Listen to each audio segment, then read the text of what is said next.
আসসালামু আলাইকুম। এটিএন বাংলা সংবাদে সবাইকে স্বাগত জানাচ্ছি ফাতিহা শাফি। শুরুতেই উত্তরার মাইলস্টোন স্কুলে বিমান বিধ্বস্তে হতাহতের ঘটনায় এটিএন বাংলা পরিবারের পক্ষ থেকে গভীর শোক প্রকাশ করছি। রাজধানীর উত্তরায় বিমান বাহিনীর একটি প্রশিক্ষণ যুদ্ধ বিমান বিধ্বস্তের ঘটনায় এখন পর্যন্ত পাইলট সহ ২০ জন নিহত হয়েছে বলে নিশ্চিত করেছে আইএসপিআর। আহত ১৫০ শতাধিকেরও বেশি। দুপুর ১টা ৬ মিনিটে F-7 BGI প্রশিক্ষণ যুদ্ধ বিমানটি উড্ডয়নের পরপরই উত্তরার মাইলস্টোন স্কুল অ্যান্ড কলেজ ক্যাম্পাসে বিধ্বস্ত হয়। বিধ্বস্তের পরই এতে আগুন ধরে যায়। অন্যান্য আইনশৃঙ্খলা বাহিনীর সাথে উদ্ধার কাজে অংশ নেন সেনা, নৌ ও বিমান বাহিনীর সদস্যরা। গুরুতর দগ্ধ ৭০ জনকে ভর্তি করা হয়েছে জাতীয় বার্ন ও প্লাস্টিক সার্জারি ইনস্টিটিউটে। শোক জানিয়েছেন রাষ্ট্রপতি মোহাম্মদ শাহাবুদ্দিন ও প্রধান উপদেষ্টা ডক্টর মোহাম্মদ ইউনূস। মঙ্গলবার একদিনের রাষ্ট্রীয় শোক ঘোষণা করেছে সরকার। বিস্তারিত জানাচ্ছেন মনির হোসেন তপু।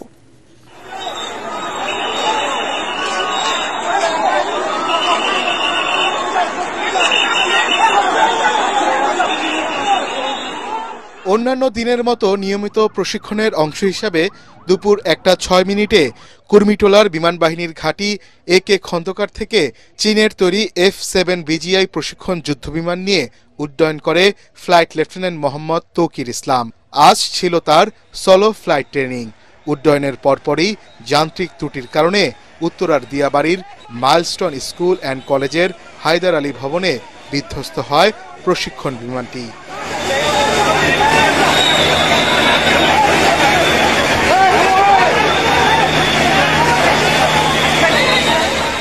এ সময় ক্যান্টিনে টিফিনের জন্য প্রস্তুতি নিচ্ছিল শিক্ষার্থীরা। বিধ্বস্তের পরপরই আগুন ছড়িয়ে পড়ে চারপাশে। বিকট শব্দ ও আগুনের ধোঁয়ায় আতঙ্ক ছড়িয়ে পড়ে শিক্ষার্থীদের মাঝে। সন্তানদের খোঁজে ছুটে আসেন অভিভাবকরা। এই ঘটনায় অধিকাংশের হাত, পা ও শরীরের বিভিন্ন অংশ দগ্ধ হয়েছে। দুর্ঘটনার সময় মাইলস্টোন স্কুলের প্রথম থেকে সপ্তম শ্রেণীর ক্লাস চলছিল। কিছু গলিত লাশ সেনাবাহিনী এবং অন্যান্য বাহিনী সবাই খুব চেষ্টা করছে, এবং স্কুলের যে স্কাউট দল আছে বা স্বেচ্ছাসেবক দল আছে, আশেপাশের বিভিন্ন সংগঠনের সবাই আগে আসছে। মানে এক্সপ্লেন করা যাচ্ছে না, কারণ আমি আজকে দুপুরে যে লাঞ্চ করতে পারছি সেটাও করতে পারতেছিলাম না, এত কান্না আসতেছিল, কারণ এই দুর্ঘটনা আমার বাচ্চা পড়তে পারতেছে। প্রশিক্ষণ বিমানটি চালাচ্ছিলেন ফ্লাইট লেফটেন্যান্ট মোহাম্মদ তৌকির ইসলাম। আইএসপিআর জানায় তাকে মৃত অবস্থায় ঢাকা CMH-এ আনা হয়। ক্র্যাশ ল্যান্ডিং যখন হয় তখন স্কুল ছুটি হয়ে গিয়েছিল, এবং ওই সময় যে জায়গায় টিচার্স রুমের সাথে যে ল্যান্ডিংটা হয় আঘাত করে ওই জায়গায় বাচ্চা কাচ্চারা জড়ো হয়েছিল, এবং তাদের সাথে হয়তো কিছু অভিভাবকও ছিল। Fire service and civil defence crash landing হয়েছে আনুমানিক 1টার দিকে। 1টা 8-এর মধ্যে আমরা খবর পাই, এবং আমাদের 1টা 22-এর মধ্যে দ্রুত আমাদের এখানে ইউনিট পৌঁছে যায় এবং উদ্ধার কার্যক্রম শুরু করে। দুর্ঘটনার পরপরই অন্যান্য আইনশৃঙ্খলা বাহিনীর সাথে উদ্ধার কাজে অংশ নেন সেনা, নৌ ও বিমান বাহিনীর সদস্যরা। আগুন নিয়ন্ত্রণে কাজ করে ফায়ার সার্ভিসের 9টি ইউনিট। গুরুতর আহত 4 জনকে উদ্ধার করে হেলিকপ্টারে নেওয়া হয় ঢাকা CMH-এ। অন্যান্য আহতদের নেওয়া হয় রাজধানীর বিভিন্ন হাসপাতালে।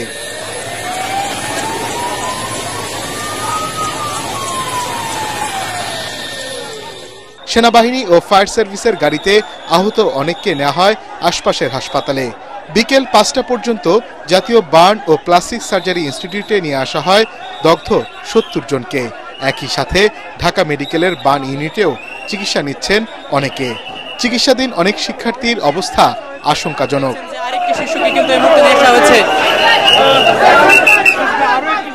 উত্তরা আধুনিক হাসপাতাল, কুয়েত মৈত্রী হাসপাতাল, লুবানা হাসপাতাল, শহীদ মনসুর আলী মেডিকেল কলেজ হাসপাতালেও চিকিৎসা নিচ্ছেন আহত বেশ কয়েকজন। আহতদের জরুরি ভিত্তিতে রক্তের প্রয়োজন। হাসপাতাল ও দুর্ঘটনাস্থলে উৎসুক মানুষের ভিড় সামাল দিতে হিমশিম খেতে হয় আইন শৃঙ্খলা বাহিনীকে। এদিকে এই দুর্ঘটনায় গভীর শোক জানিয়েছেন রাষ্ট্রপতি মোহাম্মদ শাহাবুদ্দিন। আগামীকাল মঙ্গলবার একদিনের রাষ্ট্রীয় শোক ঘোষণা করেছে সরকার। জাতীয় পতাকা অর্ধনমিত থাকার পাশাপাশি হতাহতদের জন্য দেশের সকল মসজিদ ও ধর্মীয় উপাসনালয়ে বিশেষ দোয়া এবং প্রার্থনা করা হবে। মনির হোসেন তপু, এটিএন বাংলা, ঢাকা। দর্শক, এই মুহূর্তে উত্তরা আধুনিক হাসপাতালে আছেন সহকর্মী ইয়াসিন রানা। সবশেষ পরিস্থিতি জানতে সরাসরি চলে যাচ্ছি তার কাছে। রানা, আপনি আমাকে শুনতে পারছেন আশা করছি। আমরা যেরকমটা আপনাদের এবং বিভিন্ন বরাতের মাধ্যমে আমরা জানতে পেরেছি ইতোমধ্যে যে উত্তরায় বিমান বাহিনীর প্রশিক্ষণ যুদ্ধ বিমান বিধ্বস্ত হয়ে পাইলট সহ 20 জন নিহত আর আহত হয়েছেন 171 জন। মৃত্যুর যে মিছিল শুরু হয়েছে তার সমাপ্তি কোথায় সেটি যদিও আমাদের জানা নেই, তারপরেও আপনার কাছে প্রশ্ন রাখছি যে আহতদের অবস্থা কি, সেই সম্পর্কে আপনার কাছে কি তথ্য আছে আমাদের বিস্তারিত জানাবেন। ফাতিহা, আপনাকে ধন্যবাদ। আপনি জানেন যে সোমবার দুপুরের পর থেকে রাত পর্যন্ত উত্তরার আকাশ বাতাস ভারী ছিল শোকার্ত মানুষের কান্না, আহাজারি আর শিক্ষার্থীদের মৃত্যুর সংবাদে। এখানে মাইলস্টোন শিক্ষার্থীদের যে ওপর যে ট্র্যাজেডিটা ঘটেছে বিমান বাহিনীর বিমান দুর্ঘটনার কারণে, সেখানে 22 জন এখন পর্যন্ত মারা গেছেন এবং 170 জনের মতো শিক্ষার্থী শিক্ষকদের চিকিৎসা দেওয়া হয়েছে। আমরা ডাক্তারদের সাথে কথা বলেছি, ডাক্তাররা আমাদেরকে জানিয়েছেন যে প্রায় 50 জন শিক্ষার্থীদের এখন পর্যন্ত শরীরের 50 ভাগের বেশি তারা পুড়ে গেছে এবং তাদের অবস্থা খুবই আশঙ্কাজনক। তাদের বিষয়টা নিয়ে আসলে কি হতে পারে, তাদের জীবন মৃত্যুর সংবাদটা আসলে কি হতে পারে, এটা আসলে বলাটা খুব মুশকিল। ডাক্তাররা আমাদেরকে এভাবে জানিয়েছেন। তবে উত্তরা আমরা বিভিন্ন হসপিটালগুলো ঘুরে দেখেছি। সেখানে আমি যে স্থানটিতে দাঁড়িয়ে আছি, উত্তর আধুনিক মেডিকেল কলেজ হাসপাতাল, এছাড়া crescent hospital, Lubana hospital, Kuwait মতির হসপিটাল, সেখানে প্রাথমিক চিকিৎসা শেষে বেশিরভাগ শিক্ষার্থী রোগীদেরকে মূলত ছেড়ে দেওয়া হয়েছে। তবে যাদের অবস্থা একটু গুরুতর ছিল, আশঙ্কাজনক ছিল, তাদেরকে বার্ন হসপিটাল, বার্ন ইনস্টিটিউট এবং ঢাকা মেডিকেল হসপিটালে মূলত পাঠানো হয়েছে। এখানে একটি বিষয় জানিয়ে রাখতে চাই ফাতিহা আপনাকে, যে এই মৃত্যুর শোক উত্তরাবাসী কোনোভাবেই মেনে নিতে পারছেন না। গত বছর ঠিক এই সময়টাতেই জুলাই গণঅভ্যুত্থানের সময় 100-এরও বেশি মানুষ মারা গিয়েছিল। সেই সময় এই হসপিটালটি অন্যতম একটি সাক্ষী সেই মৃত্যুর, এবং 1 বছর পর ঠিক এই সময়টাই এই মাইলস্টোন শিক্ষার্থীদের যেই ট্র্যাজেডি ঘটলো, এই হসপিটালটিতেই মূলত প্রথমে নিয়ে আসা হয় শিক্ষার্থীদের, এবং এই মৃত্যু এবং আহতদের যে আহাজারি, এই আহাজারির যেই এই হসপিটালটি একটি সাক্ষী হিসাবে রয়েছে। আপনি আরেকটা জিনিস জানিয়ে রাখতে চাই, আমরা একটু আগেই মাইলস্টোন স্কুলে ছিলাম, সেখানে যে উদ্ধার তৎপরতা ছিল তা মূলত এখন বন্ধ, এবং অভিভাবক কিংবা অন্য কেউ সাধারণভাবে কেউ নেই। আনুষ্ঠানিকভাবে উদ্ধার তৎপরতা বন্ধ না করা হলেও হয়তো আগামীকাল সেটি আনুষ্ঠানিকভাবে কোনো একটি ঘোষণা আসতে পারে। তো উত্তরা থেকে এই ছিল সর্বশেষ সংবাদ। ফাতিহা। রানা, ধন্যবাদ আপনাকে আমাদের সাথে যুক্ত হবার জন্য। দর্শক, উত্তরার আধুনিক হাসপাতাল থেকে সেখানকার আহতদের সর্বশেষ অবস্থা জানাছিলেন সহকর্মী ইয়াসিন রানা। চলে যাচ্ছে পরবর্তী সংবাদে। প্রশিক্ষণ বিমান বিধ্বস্তের ঘটনা তদন্ত করা হবে বলে জানিয়েছেন প্রধান উপদেষ্টা ডক্টর মোহাম্মদ ইউনূস। এক শোক বার্তায় তিনি বলেন, এই ঘটনায় জাতি হতভম্ব। হাসপাতালে রোগীদের নির্বিঘ্ন চিকিৎসার স্বার্থে অযথা কাউকে ভিড় না করারও আহ্বান জানান প্রধান উপদেষ্টা। হতভম্ব বা ক্রুদ্ধ, মা বাবা এখনো খোঁজ দিচ্ছে আমার সন্তান কোথায়। এরা আমাদের সবারই সন্তান, হঠাৎ করে চিরদিনের জন্য চলে গেল। আমরা অবশ্যই তদন্ত করব, তদন্ত তারা ফিরে আসবে না। আমরা চিকিৎসার ব্যবস্থা করছি, সবাই ঝাঁপিয়ে পড়েছে, সকল হাসপাতাল, সকল মানুষ ছুটে আসছে। আমরা সবার কাছে অনুরোধ করছি, হাসপাতালে ভিড় করবেন না, কারণ যারা আহত তাদের জন্য এটা ভালো না। কাজে দূরে থেকে দোয়া করেন সবাই। আমরা বাবা মা আত্মীয় স্বজন সবার কাছে আমাদের সহানুভূতি জানাচ্ছি। বাংলাদেশের যত সন্তান আছে সবাই আপনাদের সন্তান। উত্তরার মাইলস্টোন স্কুলে প্রশিক্ষণ যুদ্ধ বিমান বিধ্বস্তের পর মুহূর্তে পাল্টে যায় রাজধানীর হাসপাতালগুলোর চিত্র। শিক্ষার্থী সহ প্রায় 1.5 শতাধিক মানুষকে দগ্ধ অবস্থায় নেওয়া হয় উত্তরা আধুনিক মেডিকেল কলেজ হাসপাতাল, burn institute, Dhaka CMH, Kurmitola সহ বিভিন্ন হাসপাতালে। এর মধ্যে বার্ন ইনস্টিটিউটে ভর্তি শিশুর সংখ্যা 100-র বেশি। এখনো অনেকেই খুঁজে পাননি তার প্রিয় সন্তানকে। দগ্ধদের বাঁচাতে প্রয়োজনে বিদেশে চিকিৎসার ব্যবস্থা করা হবে বলে জানিয়েছেন প্রধান উপদেষ্টার বিশেষ সহকারী অধ্যাপক ডক্টর সাইদুর রহমান। সহকর্মী এস.এম. আশরাফকে সাথে নিয়ে রিপোর্ট করছেন আদ্দিন সজীব। দুপুর 1:06 সময় ছিল স্কুল ছুটির, কিন্তু কে বা জানত এটি জীবনের শেষ ছুটি।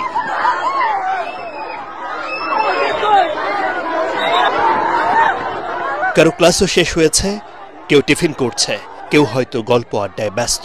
বাংলাদেশ বিমান বাহিনীর একটি প্রশিক্ষণ বিমান কেড়ে নিল বহু প্রাণ। এই ঘটনায় আহত প্রায় সবাই স্কুল শিক্ষার্থী, যাদের বেশিরভাগই ছোট্ট শিশু। বিমান বিধ্বস্তে বুঝে ওঠার আগেই পুড়ে গেছে বহুজন। ভয়টা বেড়েছে আগুন ছড়িয়ে পড়ার সঙ্গে সঙ্গে শিক্ষার্থীদের শ্বাসনালী পড়ে যাওয়ায়। সেনাবাহিনী, ফায়ার সার্ভিস থেকে শুরু করে অসংখ্য স্বেচ্ছাসেবী দগ্ধদের নিয়ে দ্রুত ছুটেন হাসপাতালে, যাদের অনেককেই শুরুতে নেওয়া হয় উত্তরা বাংলাদেশ মেডিকেল, জাতীয় প্লাস্টিক অ্যান্ড বার্ন ইনস্টিটিউট সহ বিভিন্ন হাসপাতালে। তবে সবচেয়ে বেশি দগ্ধ ও গুরুতর অবস্থায় অন্তত 70 জন চিকিৎসাধীন রয়েছে বার্ন ইনস্টিটিউটে, যাদের বেশিরভাগের শরীরে 80 থেকে 90 ভাগ পুড়ে গেছে। প্রত্যেকেই আশঙ্কাজনক বলে জানিয়েছেন চিকিৎসকরা।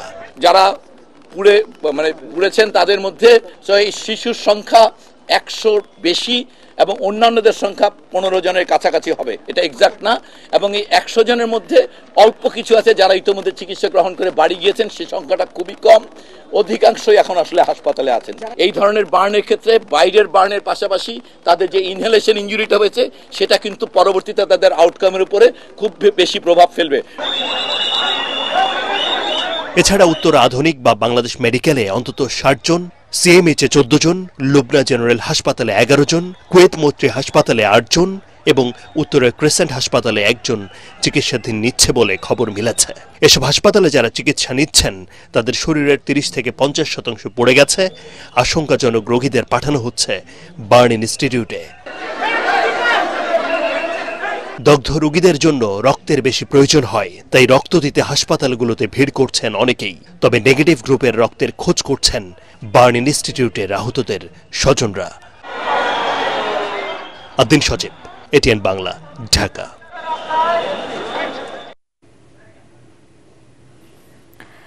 বিধ্বস্তের সময় উত্তরার মাইলস্টোন স্কুল অ্যান্ড কলেজে তখন ক্লাস চলছিল। বিকট শব্দ শোনার পরপরই দিশেহারা হয়ে পড়েন শিক্ষক, শিক্ষার্থী সহ সবাই। মুহূর্তেই সব যেন পুড়ে কয়লা হয়ে যায় ক্লাসে উপস্থিত কোমলমতি শিক্ষার্থীদের। স্বজনদের কান্নায় ভারী হয়ে ওঠে উত্তরার আকাশ। এখন পর্যন্ত 20 জনের লাশ শনাক্ত করা গেলেও প্রতিনিয়তই বাড়ছে লাশের মিছিল। মাজহারুল হক মুহাজির জানাচ্ছেন বিস্তারিত। আমাদেরকে সিএমএস থেকে নিয়ে যায়, আমার বাচ্চাকে মরে গেছে। বৈশাখী টেলিভিশনের রিপোর্টার লিওন মীর প্রিয় ভাগ্নিকে হারিয়ে অসহায়, নির্বিকার, কাঁদাচ্ছেন তার সহকর্মীদেরও। এই তো একটু আগেও ছিল পড়াশোনার ব্যস্ততা, শিক্ষার্থীদের কোলাহল, দুরন্তপনা। হঠাৎ বিকট শব্দ, সাথে সাথে চারপাশে শুধু ধোঁয়া, আগুন আর কান্না। দুর্ঘটনার সময় উত্তরার মাইলস্টোন স্কুল অ্যান্ড কলেজে প্রথম শ্রেণী থেকে 7ম শ্রেণীর ক্লাস চলছিল। কেউ জানত না এই দুপুরটা হয়ে উঠবে তাদের জীবনের সবচেয়ে ভয়ের গল্প। আকাশ থেকে যেন নেমে এলো মৃত্যুদূত। মুহূর্তেই শেষ কত পরিবারের স্বপ্ন। প্লেনটা একটা ক্লাসরুমের ভিতরে ঢুকে গেছে, পুরো ক্লাসরুমের ভিতরে। আর ক্লাসরুম থেকে বাচ্চাগুলো যে বেরোইতেছে সবগুলা বাচ্চা জ্বলন্ত। আমরা অনেকগুলো বাচ্চাকে গিয়ে ধরছিও, বাট বাচ্চাগুলা কয়েকটা বাচ্চা, মেয়ে আছে, ছেলে আছে, সবাই বলতেছে ভাইয়া আমাকে ধরো, ভাইয়া আমাকে ধরো। মা হারালো মেয়ে, বাবা খুঁজে ফিরছে সন্তানের মুখ। কেউ পায়নি ফেরার সময়, কেউ পায়নি বিদায় বলার সুযোগও। কে ভেবেছিল বুকের ধন এভাবে চির বিদায় নিবে? সন্তান হারা বাবা মায়ের প্রশ্ন, কলিজার টুকরা বুকের ধন কোথায় রাখলে নিরাপদে রাখা যাবে। আমার বাচ্চা এখানেই পড়ে, ও ক্লাস 7-এ। ঢাকার মতো একটা জনবহুল এত এলাকায় এরকম একটা যুদ্ধ বিমান প্রশিক্ষণ এটা হওয়া কোনোভাবেই কাম্য নয়। এই আকাশ তো ছিল স্বপ্নের, এই স্কুল থেকেই তো স্বপ্ন শিক্ষার্থীদের আকাশ ছোঁয়ার। শুরুর আগেই কেন লেখা হয়ে গেল জীবনের শেষ? মাজহারুল হক মুহাজির, এটিএন বাংলা, ঢাকা। এদিকে সোমবার বিকেলে ফ্লাইট লেফটেন্যান্ট তৌকির ইসলামের মা বাবা ও বোনকে বিমান বাহিনীর বিশেষ বিমানে ঢাকায় আনা হয়েছে। রাজশাহীর উপশহর ৩ নম্বর সেক্টরের একটি ভবনে ভাড়া বাসায় থাকতেন নিহত পাইলটের পরিবার। বাসার মালিক আতিকুল ইসলাম জানান, তৌকির প্রথমবারের মতো একা প্রশিক্ষণ যুদ্ধ বিমান চালাবেন। এই খবরে পুরো পরিবারের সদস্যরা আনন্দিত ও উচ্ছ্বসিত ছিলেন। পরে দুপুরে বিমান বিধ্বস্তের খবরে পরিবার ও এলাকায় নেমে আসে শোকের ছায়া।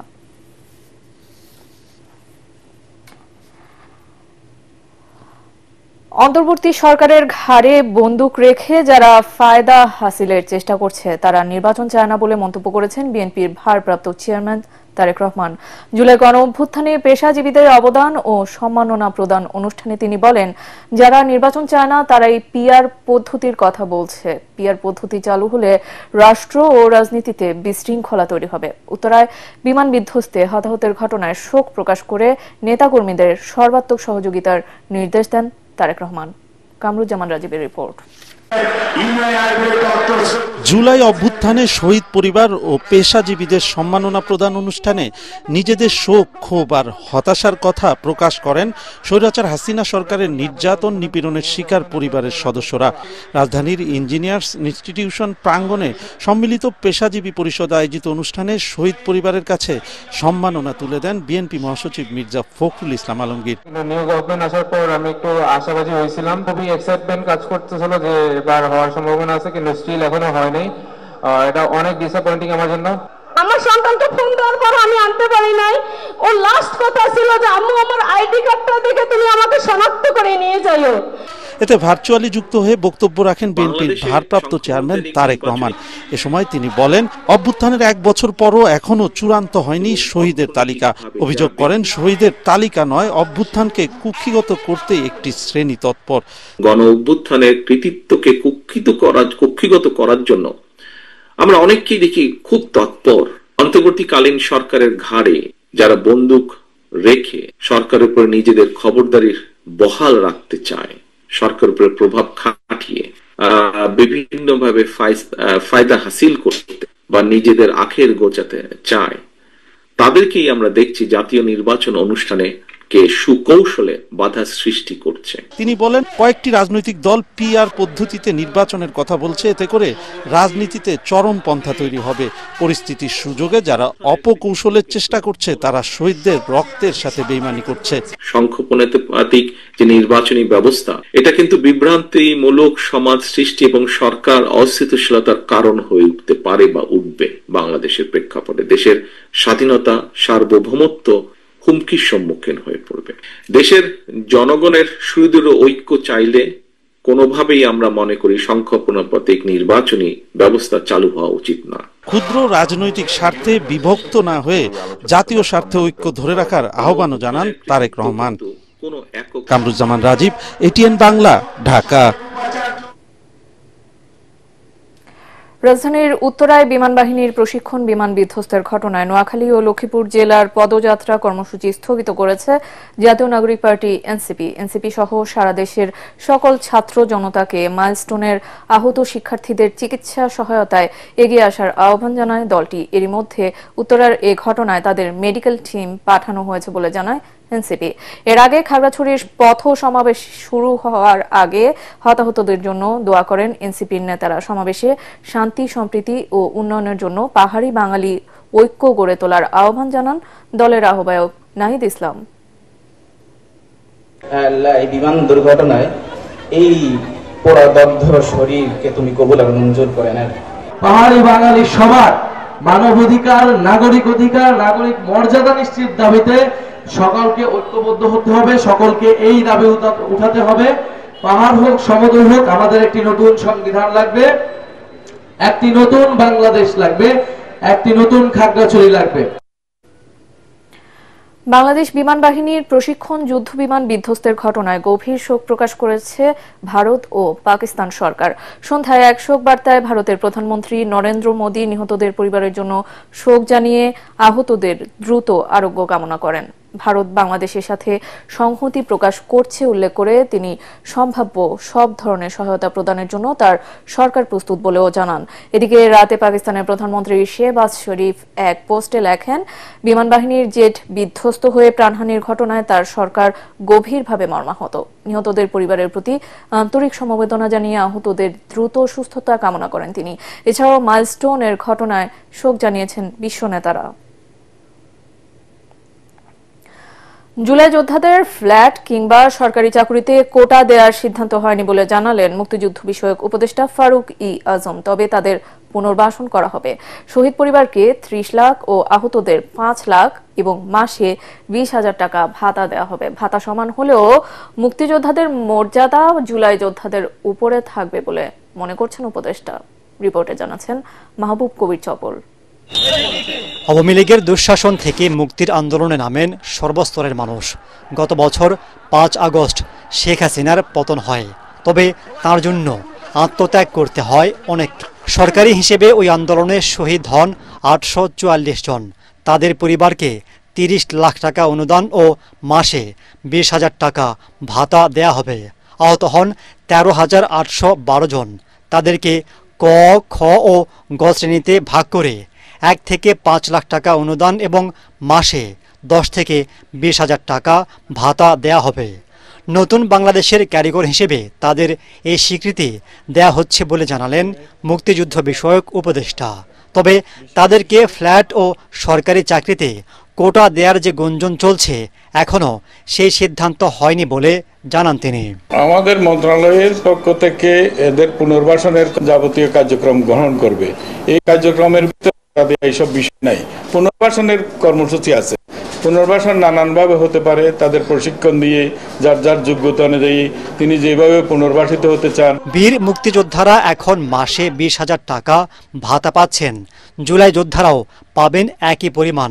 2 যোদ্ধাকেই একই কাতারে ফেলা হচ্ছে কিনা এমন প্রশ্নের জবাব দেন মুক্তিযুদ্ধ বিষয়ক উপদেষ্টা, যিনি নিজেও রণাঙ্গনের একজন বীর মুক্তিযোদ্ধা। মুক্তিযোদ্ধাদের প্রসঙ্গটা এইখানে না আসাই উচিত। মুক্তিযোদ্ধারা মহান।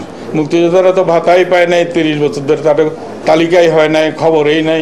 2005 সালে শহীদের তালিকা হয়েছে, এগুলো সব রেকর্ডের। তাহলে এত বছর ধরে হইল না কেন? আমি মুক্তিযুদ্ধের প্রসঙ্গটা এখানে আনতে চাচ্ছি না, এটা জুলাই যোদ্ধাদের ব্যাপার, আমরা এই প্রসঙ্গেই থাকি। তিনি জানান, জুলাই আন্দোলনে আহতদের চিকিৎসায় এ পর্যন্ত 350 কোটি টাকা খরচ করেছে সরকার। উন্নত চিকিৎসায় আরও ব্যয় করা হবে। তাদের যদি সোনার বাটিও দেওয়া হয়। মাহবুব কবির চপল, ATN বাংলা, ঢাকা। জুলাই অভ্যুত্থানে বিগত চলমান সংস্কার, নির্বাচন, নারী ক্ষমতায়ন ও আঞ্চলিক নিরাপত্তা ইস্যুতে জামায়াতের সাথে বৈঠক করেছেন যুক্তরাষ্ট্রের দূতাবাসের charge d' affaires Tracey Ann Jacobson. রাজধানীর মগবাজারের জামায়াতের কেন্দ্রীয় কার্যালয়ে এ বৈঠক অনুষ্ঠিত হয়। বৈঠক শেষে দলটির নায়েবে আমির ডাক্তার সৈয়দ আবদুল্লাহ মোহাম্মদ তাহের বলেন, যুক্তরাষ্ট্রের সাথে জামায়াতের সম্পর্ক আরও উন্নত হবে। এছাড়া সুষ্ঠু ও অবাধ নির্বাচনের বিষয়ে জামায়াতের অবস্থান ব্যাখ্যা করা হয়েছে বলেও জানান দলটির নায়েবে আমির। আজকে সেই ধারাবাহিকতায় আমেরিকান অ্যাম্বাসেডর এখানে আসছিল। উনি বাংলাদেশ সম্পর্কে জানতে চেয়েছেন, বিশেষ করে যে রিফর্মস হচ্ছে সেই রিফর্মসটা কীভাবে হচ্ছে, কীভাবে কনসেনসাসে পৌঁছা যাবে, নির্বাচনের প্রস্তুতি কেমন এবং সিকিউরিটি কোনো থ্রেট আছে কিনা। আমেরিকা বাংলাদেশের বিজনেস এবং ইনভেস্টমেন্টের ব্যাপারে কথা হয়েছে। বাংলাদেশ জামাত ইসলামীর সাথে ওরা আগে থেকেও তারা কাজ করেছে এবং আগামীতে আরো বেশি ক্লোজলি তারা কাজ করবে। এবারে থাকছে খেলার খবর।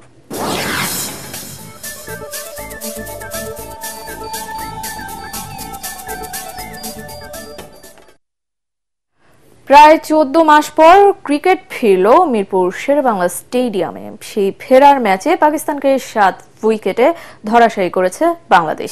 ম্যাচ শেষে সংবাদ সম্মেলনে স্বাগতিক দেশের উইকেটের সমালোচনা করলেন পাকিস্তানের কোচ মাইক হেসন, কিন্তু তা মানতে নারাজ ম্যাচ সেরা পারভেজ হোসেন ইমন। পরাগারমানের রিপোর্ট।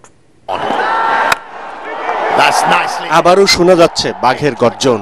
শ্রীলঙ্কার বিপক্ষে টি-20 সিরিজ জেতা যে কাকতালীয় কিছু নয় সেই প্রমাণ দিল টাইগাররা মিরপুরে 3 ম্যাচ সিরিজের প্রথমটিতে দাপটের সঙ্গে পাকিস্তানকে 27 বল হাতে রেখে 7 উইকেটে হারিয়ে। মিরপুরের উইকেটকে বলা হয় বধ্যভূমি। সেই বধ্যভূমিতে আগে ব্যাটিং করে 110 রানে অল আউট হয়ে যায় পাকিস্তান। তাতে তাদের প্রধান কোচ মাইক হেসন সমালোচনা করেছেন উইকেটের। আমার মনে হয় না এমন উইকেট সাহায্য করবে কাউকে। সবাই এশিয়া কাপ বা টি-20 বিশ্বকাপের জন্য প্রস্তুত হতে যাচ্ছে, এটা আসলে মেনে নেওয়া যায় না। তবে ব্যাট হাতে আমরা যেসব বাজে সিদ্ধান্ত নিয়েছি সেসব ব্যাপারে অজুহাত দিতে চাইছি না। এটা কোনোভাবেই আন্তর্জাতিক মানের উইকেট নয়। অবশ্য 111 রানের টার্গেটে নেমে মাত্র 7 রানে 2 উইকেট পড়ে যাওয়ায় লো স্কোরিং ম্যাচই প্রত্যাশা করেছিলেন সবাই। কিন্তু তৃতীয় উইকেটে তাওহিদ হৃদয় ও পারভেজ ইমন 62 বলে 73 রান যোগ করে সেই বধ্যভূমিতে ফোটালেন রানের ফুল। হেসনের উল্টো সুর ইমনের গলায়। এমন কিছু তো ফিল হয়নি, কারণ হচ্ছিল আপনি যদি দেখেন আমরা 110 রান করছি, 16 বার করছি না, 16 বারে করছি। সো আমরা যদি 20 ওভারও খেলতাম তাহলে 160 এখানে করতে পারতাম। সো আমার থেকে মনে হয়নি যে এটা ওইরকম। এই জয়ে 3 ম্যাচের সিরিজে 1-0 এগিয়ে গেল বাংলাদেশ।